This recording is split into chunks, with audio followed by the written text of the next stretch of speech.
Ani bazu nagani anishtabekanini stasla form disnakaz credit dunjaba Mainga Dodum Mississauga Anishinaabe Dow. I just said, hey.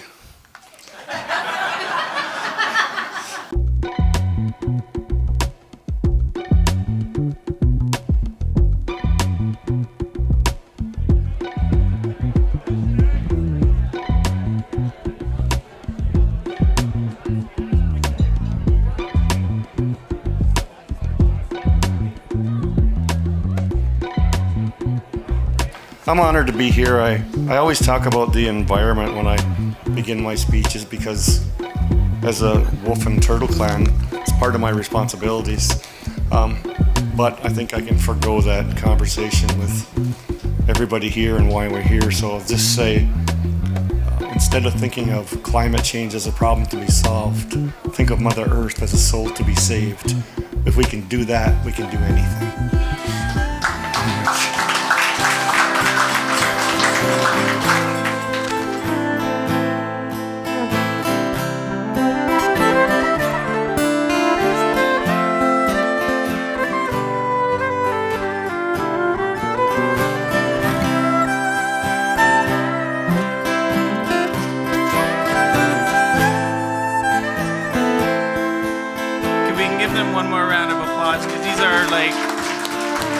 Amazing Canadian artists. Each year we try to recognize individuals and organizations whose leadership and action strengthen the Greenbelt and the Greenbelt values.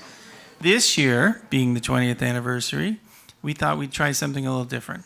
So we're giving a number of awards, and along with the award, each of the recipients will receive a custom print by Rick Beaver, who is a Mississauga Anishinaabe artist from Alderville First Nations. And his work, This Living Land, beautifully portrays forests, fields, and waterways of the Northumberland County area. Where I'd like to start is with two inspiring young people. Shreya Jivitan. Shreya's nominator wrote about her foundational role in her school's legacy project, which was focused on educating families about the Oak Ridges Moraine. She also praised Shreya's photo contest entry, which centered on preserving the Greenbelt and reflected a thoughtful understanding of environmental issues and a desire to engage others in meaningful dialogue.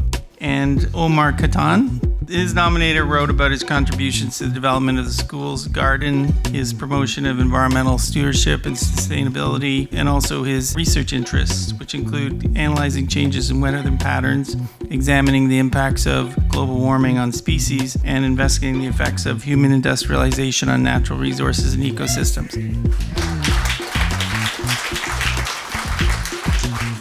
He was an incredible coach, a superb mentor, and is now a dear friend. Ladies and gentlemen, would you please welcome Sandy Housen as a winner of the Friend of the Greenbelt Award. So I just want to finish off by saying, as many other people have, many thanks to all of the remarkable people, board, staff, volunteers, organizations, activists, whose collective efforts over the last 20 years have helped us to get to this place. And here's to the next 20 years of maintaining and growing a healthy and prosperous Greenbelt. Thank you.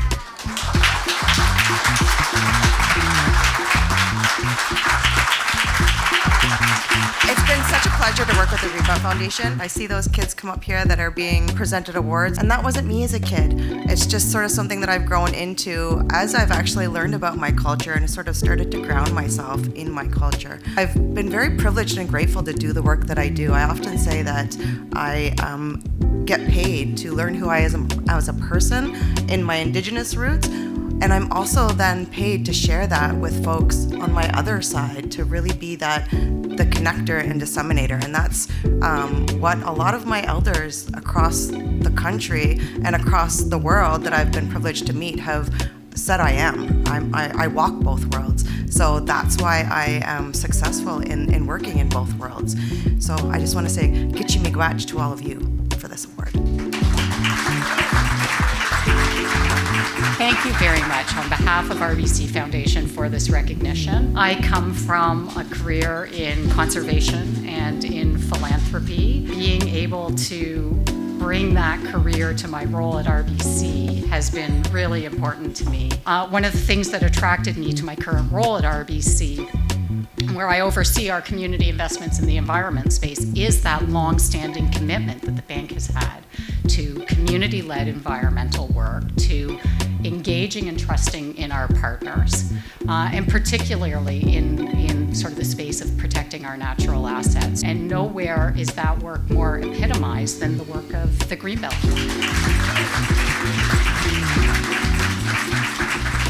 My father came to Canada, 18 years old, and he wanted to farm, but soon realized as a young man that that wouldn't be possible. And I suspect that happens to many new Canadians.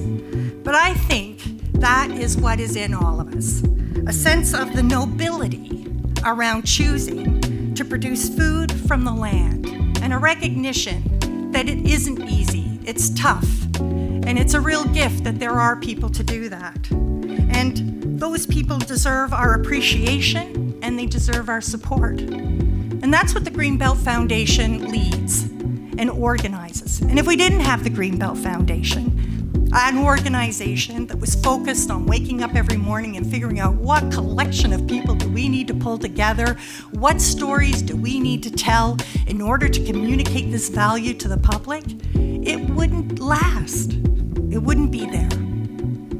So, my heartfelt thanks to the Greenbelt Foundation, its incredible team. I love working with all of the people that I have met through the Greenbelt Foundation, for its skill, its dedication, and thank you for this honor and for the great collaboration over so many years, and I hope that continues too.